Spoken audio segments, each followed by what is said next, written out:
Хүүхдүүдэд бас мөн OCD-ний шинжүүд илэрдэг. Санаандгүйгээр одоо өөрийн мэдлэггүйгээр хүүхдүүдэд бол хурууга хөхөх, хумсаа мэрэх, ингэрээ зуух, нүдээ завчлах зэрэг ийм OCD-ний шинжүүд бас хүүхдүүдэд илэрдэг. Томчууд маань ер нь утас их үтснээс болоод ядаргаанд орчиж гэл тэгдэг шүү дээ. Нүдээ завчлаалаа хар тий. Тэгээ тэрий ч юм бол яг аль биесээр OCD гэж оншилдог байх нэ. Сайн байцгаана уу үзэгчтэй, сонсогчдоо. Хүүхдингэр радиогийн weekly шинжлэх ухаан таны мэдхийн подкаст эхлэхэд бэлэн боллоо. За энэ 7 хоногийнхоо зочныг сонсогч үзэгч та бүхэндээ танилцуулъя. За мөн сэдвээ задлъя. Өнөөдрийн зочноор Better Mind нойр хөдөл сэтгэл заслын эмнэлгийн үүсгэн байгуулагч, за сэтгэл засалж эмч, ангаах ухааны магистр мандах оролцож байгаа. Бид нэр өнөөдөр бид бүхний одоо дунд маш их яригадаад байгаа нэг сэдвийн хүрээнд ярилцсан. Энэ бол OCD буюу одоо энэ эмгэгийн талаар ярилцсан. За эмчтэй юун түрүүнд өнөөдрийн энэ өдрийн мэндийг хүргье. Сайн байна уу? Сайн байна уу? За ажил нь өндөр үү? Тавлаг ажил өндөр. Их завгүй л байна да. За тэгэхээр хоёулаа өнөөдөр OCD гэдэг энэ өвчин үү? Эсвэл эмгэг үү? За энэ асуултаар өнөөдөр яриагаа эхлүүлье. OCD гэдэг маань англи нэрнийх нь товчлол юм байна. Яг монгол аль биесийн нэршил нь бол улигт бодол албадмал үйлдэлийн эмгэг гэж байгаа. Тэгэхээр юу гэсэн үг вэ гэхээр нэг юм улиг болсон дахин давтагдан орж ирээд байдаг бодол тэр таагүй бодлыг зогсоохын тулд хийж байгаа давтамжтай үйлдэлийг ер нь хэлдэг. Энэ OCD гэдэг маань ер нь ICD-10 буюу олон улсын сэтгцэн эмгэгийн оншийн ангилалд орж явдаг. Аль биесээр онш тавигддаг юм сэтгэл зүйн буюу стрессийн шалтгаантай эмгэг гэж явдаг. Өвчин биш юм байна тий? Эмгэг буюу өвчин. Өвчин юм. Тийм өвчин. Ер нь бол аль биесны онш тавигднаа л гэсэн үг. Тэгэхээр энэ OCD бол яг үндсэн сэтгцэн өвчин буюу одоо хүмүүсийн айдаг, солиорлын шинжээр илэрдэг өвчин биш. Архаг стрессийн шалтгаантай төр зур илрээд арилдаг. Эсвэл ингээд нэлээд олон 10 жилээр архагшиж даймжрах явцтай үргэлжилдэг стрессийн шалтгаантай сэтгэл зүйн хямрал. Харьцангуй одоо үндсэн сэтгцэн эмгэгээ бодох юм бол хөнгөн гэж ойлгож болно. Хүмүүсийн дунд одоо нэлээд гол байдаг шүү дээ. Одоо жишээлх юм бол бохирдохоос айх. Янз бүрийн халдвар авах үедээ, янз бүрийн өвчин зовлон тусах үедээ гэдэг айцаасаа болоод гараа олон дахин угаах, гэрээ хідэн одоо шат дараалалтайгаар ариутгал юм бодсоор ч юм уу маш нэгт нэм бай угааж цэвэрлэх, хувцсны шүүгээ идэлэл хэрэглэл нь тэр хүнд таалагдахаар дис дараалалтай, яв цав эмх зэгцтэй байлгах хүсэлтэй байх. Эдгээрийг л ерөнхийдөө бол тэр улигт бодол албадмал үйлдэлийн эмгэг гэж хэлээд байгаамаа. За тэгвэл энэ OCD шалтгаанууд нь яг юунаас болоод байна вэ? Одоо энэ нийгэмтэйгээ холбож үзэх үү? Эсвэл өөрийнх нь амьдралын хэв маягаас болоод байна уу? Ер нь энэ OCD-гийн шалтгаан бол нэгдүгээр генетикийн шалтгаантай гэж үздэг. За генетикийн шалтгаан гэдэг бол аав ээжийн аль нэг нь OCD буюу одоо юм сэтгэл түгшилттэй, юмаа их эмх зэгцтэй байлгадаг тийм аав ээжтэй хүмүүст бол их хөвчлэн тохиолддог байна. За дараагийн шалтгаан бол тухайн хувь хүний өөрийнх нь зан төлөвтэй холбоотой. Ер нь юм нэг одоо төгс төгөлдрийн зан төлөвтэй гэж ярьдаг шүү дээ. Perfectionist зан төрхтэй. Бүх юм жин тан, хяналтанд төгс яв цав бийжэж тэр хүний сэтгэл амар тайван байдаг юм санаа зомдгой төгс төгөлдрийн зөрчилтэй зан төлөвтэй хүмүүст OCD үүсэх магадлалтай. Дээрэс нь бага насндаа хүүхдийн нас бага байх тусам одоо тийм ахин дахин давтагдсан траума буюу сэтгэлийн гэмтэл шарх авсан хүмүүстээс энэ OCD гэдэг одоо эмгэг маань тохиолддог байна. Одоо жишээлбэл гэр бүлийн хүчирхийлэлд олон жил болсон хүмүүст тохиолдно. Жишээлх юм бол гэрээ цэвэрлэхгүй байх юм бол юмаа асгаж зутгах юм бол муу дун авах юм бол эмх замбраагүй байх юм бол шийтгүүлдэг, загнуулдаг, гар хүрдэг, эдгээр шийтгэлүүд дахин дахин давтагдсанаас болоод тэр хүн алдаа гаргахаас, эмх зэгцэхгүй байхаас, муу дун авахаас тийм айх айцтай болдог. Тэгэхээр ер нь бол гэр бүлийн орчин, аав ээжийн зан ааш эдгээрээс үүдсэн тухайн хүний өөрийн төлөвсөн зан ааш зэргээс шалтгаалаад энэ OCD буюу улигт бодлын эмгэг маань үүсдэг байх нэ. За тэгвэл одоо хоёулаа шинж тэмдгүүд нь ямар байж илэрх вэ? Заримдаа одоо хүмүүс яриад ер нь энэ ойр орчмын маань хүмүүсээс асуухаар би яг OCD-тэй юм шиг байна. Зарим нь би OCD-тэй гэж хэлж байна. Тэгээ яагаад тэгж гэнэ үү гэхээр би яг одоо ингээд юмыг цэгцэлэх гээд байна. Юм яг байр байрандаа байх ёстой гэж бодоод байна. Гэрээсээ гарахдаа хэд дахин эргэж буцаж юмаа шалгаад байна. Энэ би яг OCD-тэй юм шиг байна гэд яриад байгаа юм. Шинж тэмдгүүд нь яа гэм бол? За шинж тэмдгүүдийг нь хоёр том бүлэг хувааж болно. Нэгдүгээрх нь бол тэр улигт бодлын шинж тэмдгүүд. Бидний энэ тархинд бодол бодогдох нь л те. Хоёр дахь бүлэг нь бол тэр үйлдэл хийдэг. Одоо цэвэрлдэг, цэгцэлдэг, ивдэг. Тэгэхээр улигт бодол тэр ямар шинжүүд илэрдэггүй гэхээр өөрийн мэдлгүй хараа янда дахин давтан бодогдсон тийм улиг болсон бодлууд бодогдно. Одоо жишээлх юм бол би түлхүүрээ авлаа, гэрээ түгчлөө, цахилгаан хэрэгслүүдээ унтраасан билүү, машинаа түгчлөө, машиныхаа түлхүүрийг авсан уу гэх мэт ийм юмаа нэгтээ шалгасан ийм бодлууд төрнө. За энэ бодлуудыг төрөхөөр тэр хүн бол хэвийн биш, шаардлагагүй бодол бодоод байна гэдгийг өөрөө бол ухамсарлана, мэднэ. Тэр улиг болсон түгшээсэн бодлуудыг ботхоо болиё гэхээр болж чадахгүй.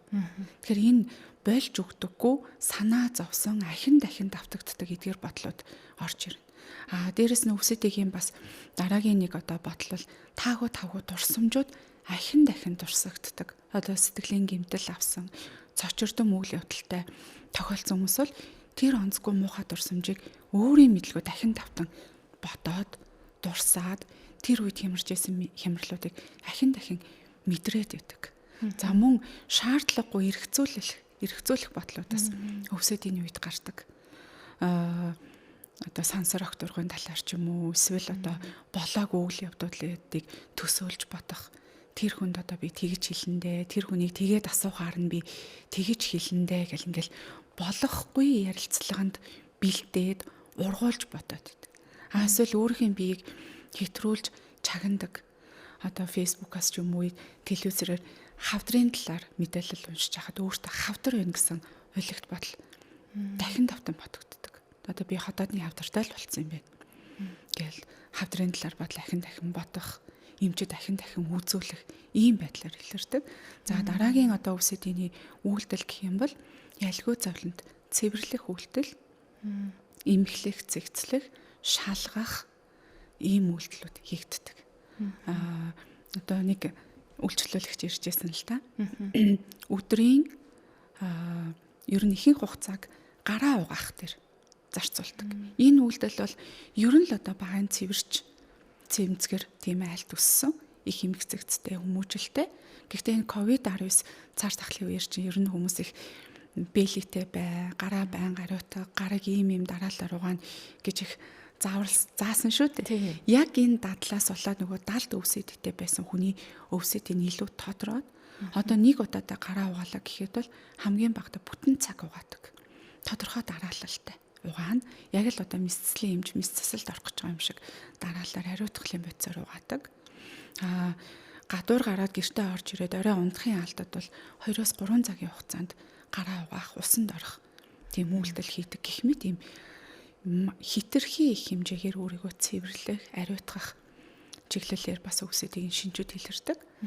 Гэрээ одоо зарим эмэгтэйчүүд бол нэг чигтээ цэвэрлэх хийхгүй, нэг цэвэрлэхдээ 2-3 давтамжтай. Одоо эхлээд хөөстэй ус дараа нь ариутгахын байдас тэгээ цэвэр усаар гэх мэт ингэж цэвэрлж ш тухайн хүний тэр түгшүүрийн мэдрэмж маань арилдаг байна. За дараагийн бас нийтлэг хийдэг үйлдэлүүд бол шалгах. Гэрээсээ гарлаа. Зурагтай унтраасан байна уу? Пилетгээ унтраасан байна уу? Ус буцлагч унтраасан байна уу? Үүдээ 2-3 одоо эргүүлж түгтсэн байна уу? Гэдгээ шалгадаг. За энэ жишээн дээр бас нэг үйлчлүүлэгч маань ирж исэн л та. Яг гэрээсээ гарахаасаа өмнө бүх цахилгаан хэрэгслүүдээ шалгана. Тэгээд шалгаад бүх юм зүгээр байна гэдгийг мэдсэн даруйдаа сэтгэл төгшөөр дарагдана. Тайван амгалан тухтай мэдрэмжтэй болно.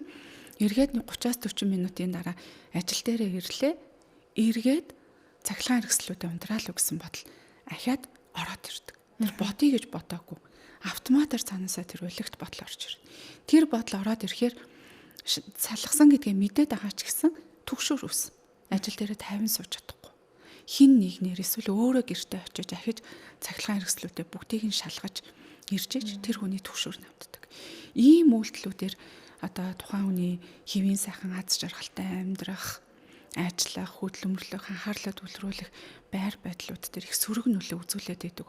Учираас нөгөө хүмүүс сүлдээ утсан дээрээ зургийг авдаг болсон.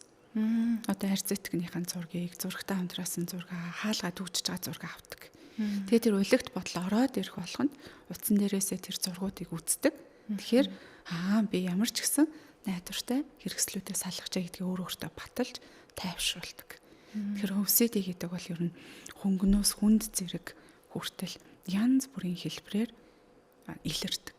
Хөвчлэн тэр уйлаг болсон нэгэн хэвийн бодол тэр бодлоос үүссэн түгшүүр тэр түгшүүрийг намдаах гэж хийдэг үйлдэл энэ гурвын нэгдлийг л тэр OCD гэж хэлээд байгаамаа. Хүүхдүүдэд бас мөн OCD-ний шинжүүд илэрдэг. Санаандгүйгээр одоо өөрийн мэдлэггүйгээр хүүхдүүдэд бол хурууга хөхөх, хумсаа мэрэх, ингрээ зуух, нүдээ завчлах зэрэг ийм OCD-ний шинжүүд бас хүүхдүүдэд илэрдэг. Томчууд маань ер нь утас их үтснээс болоод ядаргаанд орчиж гэл тэгдэг шүү дээ. Нүдээ завчлалаа хар тий.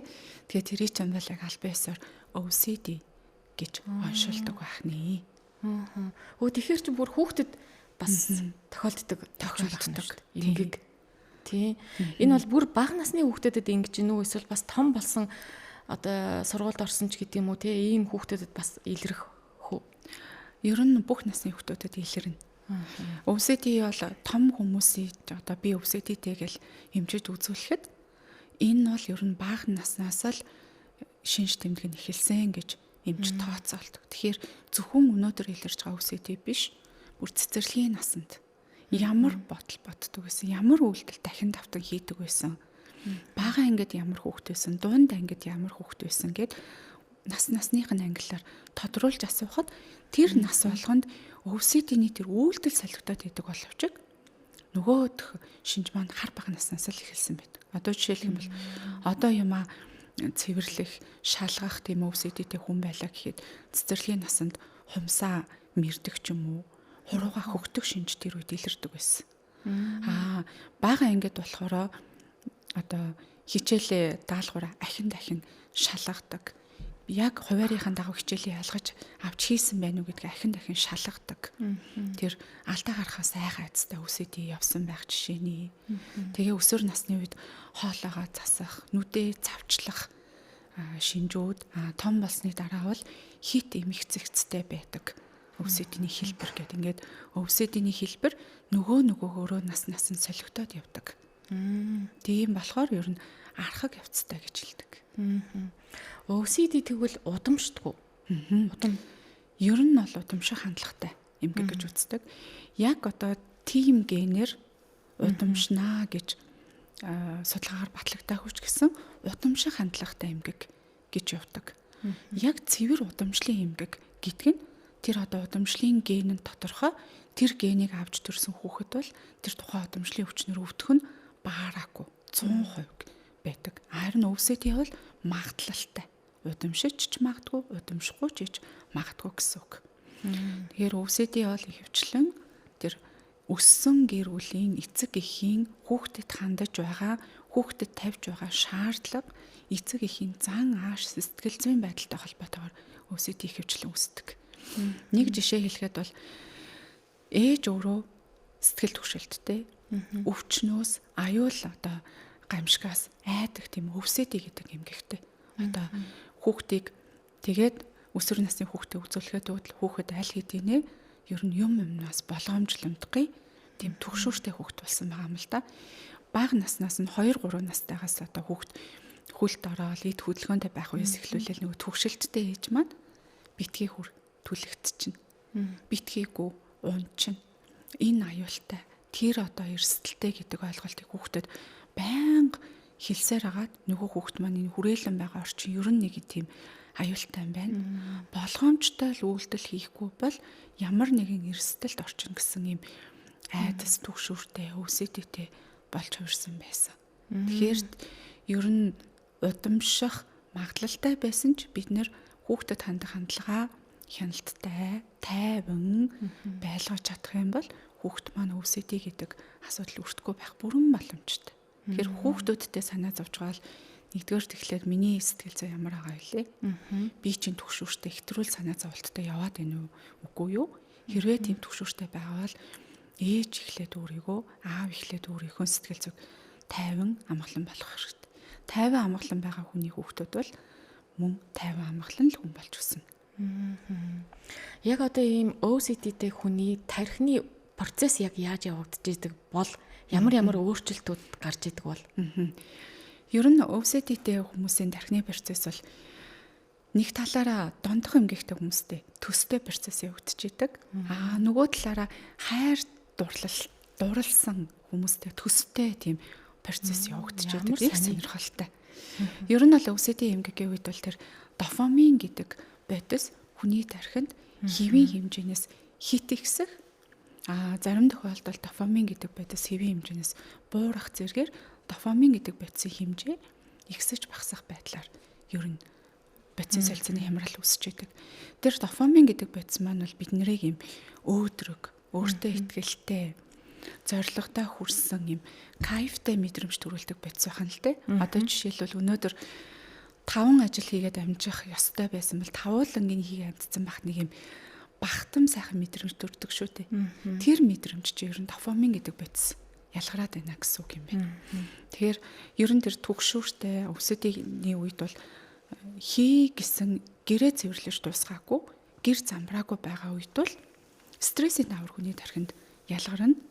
Түгшүүртэй, тайван биш, тухгүй, зүрх дэлсэн, дотор тавьчихсан мэдрэмж төрнө. Харин тэр үйлдэлээ хийсний дараа дофамин гэдэг бодис ялгараад нэг тийм сайхан өөрөөрөө бахархмаар, багтмаар сайхан мэдрэмж төрдөг байна.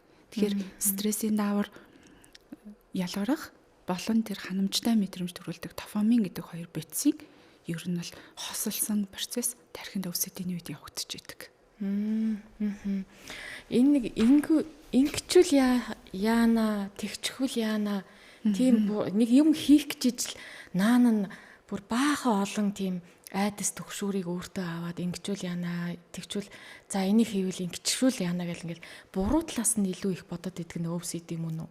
Тийм. OCD эмгэг гэдэг маань бол ер нь өөрийн мэдлэхгүй амьдрал тохиолдож болох, надад тохиолдож болох, миний ойр дотны хүмүүс тохиолдож болох бүхий л эрсдлүүдийг ирээдүйн цаг дээр төсөөлж ер нь бодох бодноо л гэсэн үг. Одоо хүүхд хичээлдээ гараад явлаа гэхэд ганцаараа явсан. Машин дэрэг зүгээр байгаа. Унаад бэртчихвээ дээ. Хүн аваад явчих юм биш үсттэй. Сургууль дээр ятсан болов уу гэд тохиолдож болох бүхий л эрсдлийг тооцдог. За ямар нэгэн байдлаар одоо худалдан авалт хийхэд хүртэл OCD-тэй хүмүүст төвхтэй байдаг. Дэлгүүрийн одоо ундаа зардаг лангуун дээр очлоо гэхэд тэр ундааны хамгийн эрсдэлгүй хамгийн зөв сонголтыг л хийх гэж маш цаг хугацааг тэр OCD-тэй хүн бол барна гэсэн үг. Бүх одоо ундаануудын шошгын үзэн үйлдвэрлэсэн хугацаа, найрлага, аль компани үйлдвэрлэсэн гэдгийг нь бүгдийг нь тооцоолж үзнэ. Бүх жижиг сажиг үйлдэл болгон дээр тооцоолоод тэр тооцооллынхаа одоо ирэхээр маш их бодол бодно. Тэр бодлороо хүн OCD-тэй хүмүүс их ядарна. Энгийн үйлдэл хийхэд ер нь төвхтэй залхмаар санагдаж ирнэ. Тэгээ шийдвэр гаргахдаа их ууддаг, эргэлзэмдгий байдлууд илэрнэ. Тэгэхээр ер нь бол энгийн хийдэг үйлдэлүүд нэлээд ийм одоо хүнд ачаалалтай үйлдэл болж хувирнаа л гэсэн үг.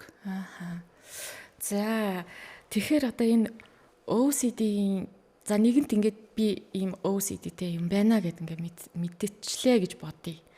За энэ тохиолдолд одоо эмчилгээ байна уу гэдэг юм бодогдож эхэлнэ. Энийг эмчилдэггүй эсвэл бүрэн эмчлэгддэггүй эсвэл зүгээр хянагдаад явдаг өвчин үү? Эмгэг үү? OCD бол архаг сэтгэл зүйн эмгэг гэж явдаг. Тэгэхээр бүрэн эдгэрч эмчлэгдэж алга болохгүй. Архаг эмгэг гэдэг маань одоо жишээлбэл бөөрийн архаг өрөвсөл, уушигны архаг өрөвсөл гэж ярьдаг шүү дээ. Архаг эмгэгийн онцлог бол сэдэрлийн байдал, намжлын байдал гэдэг хоёр одоо шатал ээлжлэн гэсэн үг. Тэгэхээр OCD тодроод гараад ирдэг үе. Эсвэл ингээд OCD хөнгөн зэргээр өөрт төвөг болохгүй бусад хүмүүс төвөг болохгүй хэмжээгээр намжлын байдалтай барих бол эмчилгээний гол зорилго юм байна. Өөр алга болохгүй. Ер нь бол өөрт төвөггүйгээр маш бага хэмжээнд л барина гэсэн үг. өвсөдийн ер нь номер 1 эмчилгээ бол төвшнөөс хамаарат нэгдүгээр сэтгэл засал эмчилгээ байдаг. Сэтгэл засал эмчилгээнд хоёр төрлийн сэтгэл засал эмчилгээ хийгддэг. Нэгдүгээр нь бол психоанализ буюу тухайн хүний сэтгэл зүйтэй нь дүн шинжилгээ хийх. Яагаад энэ өвсөдий гэдэг эмгээг үүсв? Бага наснаас ямар амьдралыг, ямар үйл явдлыг туулсан бэ? Хаана ямар гэмтэл авсан?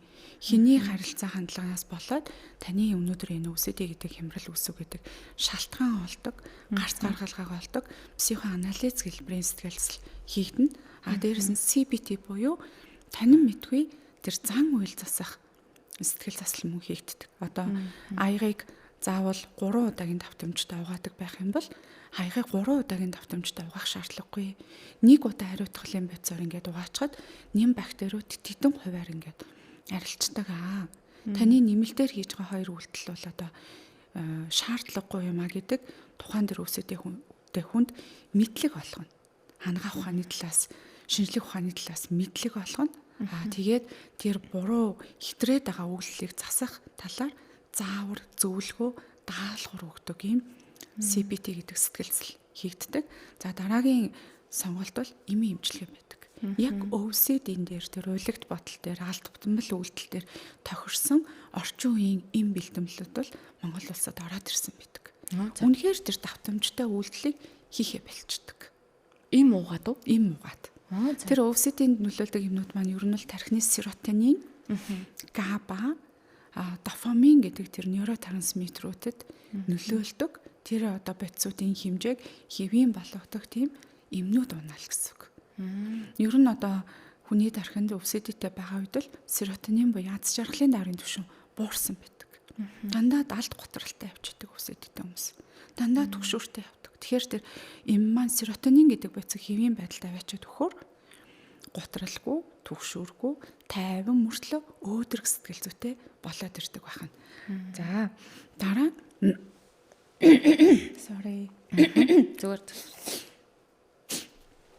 Дараа нь өвсөдийтэй хүнд бол габа гэдэг юм хүнийг тайван амгалан байлгадаг бодис тархинд мөн дутагдсан байдаг.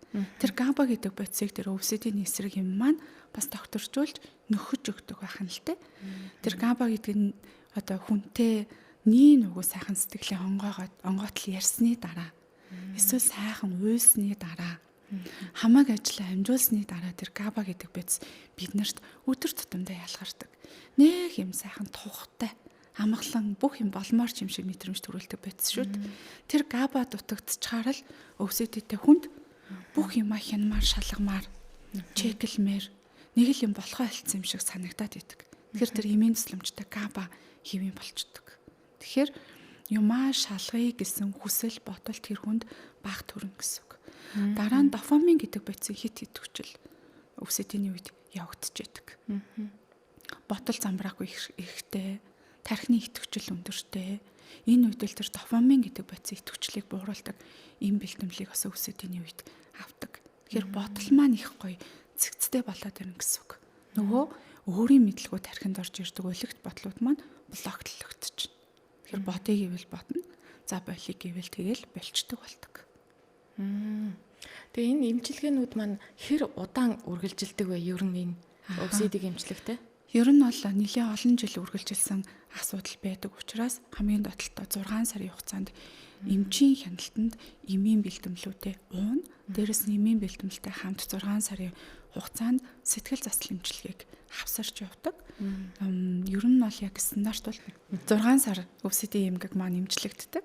Гэхдээ зарим тохиолдолд зөвлөгөөнд муу засварал авах, эмээ таслах, эсвэл эмчийн хяналтандаа ирэхгүй байх тохиолдлоос болоод үйлчлүүлэгчийн хариуцлага байдлаас болох ч юм уу эсвэл удаан хугацаанд бүр 10-20 жилийн хугацаанд үргэлжилсэн өвсөдий бол бас 6 сар ба бүтэн 1 жил, 1.5 жилч эмчилгээ, эмчийн хяналт үргэлжлэх магадaltaй байдаг.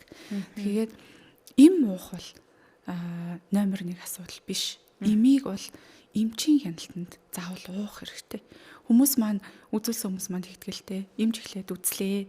Та 6 сарын хугацаанд эм уух юм байна. Гингүүт 6 сар эм уuna гэдгийг нь тогтоогоод эмчийн хяналт гэдэг үгийг нь тоохгүй орхичдөг. Тэгэл эмчийн хяналтгүйгээр нөгөө эмээ болжгоо болохгүй нь мэддэхгүй хянуулахгүйгээр 6 сар уучдаг. Тэгэхээр эмчийн хяналт гэдэг маань сартаа нэг удаа төр эмчлүүлэгчтэй хуулзна гэсэн үг. Өмнөх сарын үед бол энэ хүний одоо өвсөдийн төвшин, бодлын хэмжээ, сэтгэл санааны байдал ийм байсан. 1 сарын хугацаанд юмнуудыг угаад ирэхэд үр дүн тийм гарсан байна. Тэгэхээр эмийн тунгаа нэмэх үү, хасах уу, эсвэл нэмэлтээр юм ах уу гэдгээ эмч төр хяналтын үндсэн дээр зохицуулж явдаг. Тэгэхээр анх 1 сарын өмнө эхэлсэн эмчилгээ 6 сарын хугацаанд ингээд тасралтгүй яг нэг тунгаараа явдггүй. Дандаа тун дээр эмчилгээнд дээр жижиг өөрчлөлтүүд орж явдаг байх нэ. Хэрвээ одоо энэ өвчин маань OCD маань тухайн хүн ингээд ерөөсөө эмчлүүлэхгүй, тоохгүй. За нөгөө өвчний эцсийн шат гэдэг шиг ингээд хүндрвэл яг ямар зүйл тохиолддог юм бол? Ер нь OCD хөнгөн зэрэг дээрэж гэсэн бидний амьдралын аз жаргал, энэ амьдралын амжилт, бүтээмж гээд бүхий л зүйл төр сөрөг нөлөөтэй байдаг л да. OCD гэдэг бол одоо ер нь маш их бодол ихтэй байна л гэсэн үг. Бодол гэдэг зүйл бол тархины хамаг энергийг бардаг, хүнд ядарсан, цөхөрсөн, энерги багтай мэдрэмжийг төрүүлнэ. Одоо энгийн хүн бол нэг үйлдэл хийхдээ 10 бодлол бодож байхад өвсөдтэй хүн бол бараг 200-300 бодол бодно шүү дээ. Тэгэхээр бодол тийм замраагүй байгаа үед бол эхний ээлжинд анхаарал төвлөрөлт гэдэг юм байхгүй болно. Анхаарал төвлөрөлт байхгүй байгаа болохоор жижиг сажиг санаандгүй алдаа гаргах, анзаараагүй зарим зүйлийг өнгөрүүлчих. Тэгээд анхаарлаа төвлөрүүлэх гэж маш их тийм хүч хөдөлмөр гаргах, сэтгэн бодох хурд удаашрах, юмыг ойлгох чадвар удаашрах. Тэгээд хүний ярьж байгаа яриан дундуур өвсөдтэй хүмүүс бол давхар дандаа өөр бодол бодож идэг. Тэгэхээр үүнтэй холбоотойгоор хүний ярьсан ярианы 50%-ийг нь ойлгоод 50%-ийг нь мартцсан байх жишээтэй байдаг. Тэгэхээр ер нь бол сэтгэн бодох үйл ажиллагаа, анхаарал төвлөрөлт, ой тогтоолт, үүнтэйгээ холбоотойгоор тэр хүн ажилдаа хэр хариуцлагатай байх юм, хэр бүтээмжтэй байх юм, хэр амжилттай ажиллах уу гэдэг маань дээр маань нөлөөлдөг байна. Дээрээс нь өвсөдийг хүндрээд эхлэх юм бол гэрээсээ гарах, ажил төрлөө хийх хүртэл төвхтэй болоод ирнэ. Сэтгэл ямарсан гэдгээ одоо бодтойгоор онцлуулын мэдээ гэх юм бол юм тусгай аппарат гэдэг байхгүй. Одоо бидний 3-5 минутын хугацаанд таны стрессийн түвшин ямар байгаа? Сэтгэл зүйн стрессийн түвшин ямар байна? Бие махбодын стрессийн түвшин ямар байна? Стресс төсвөртэй байдал чинь хэр байна? За нөгөө гутралын зэрэг, түгшилтийн зэрэг, тэгээ тархины ядралт, бие махбодын ядралт гэд маш олон үзүүлэлтээр тухайн хүний сэтгэл зүйн байдлыг ингээ бүр өнгөтэй графикаар гаргаад ирдэг. Тийм олон улсын стандарт аппарат байдаг. За. Энэ одоо манай Монгол байна уу? Монголд байгаа. Энэ аппаратыг манай эмнэлэг хамгийн анх удаа Монголд оруулж ирээд тэгээд дөнгөж саяхнаас эмчилгээ, үйлчилгээнд ашиглаад эхэлсэн байгаа. Анх ер нь манай эмнэлэг чинь нэг юм Солонгос эмнэлэгтэй хамтын ажиллагаатай байдгийн.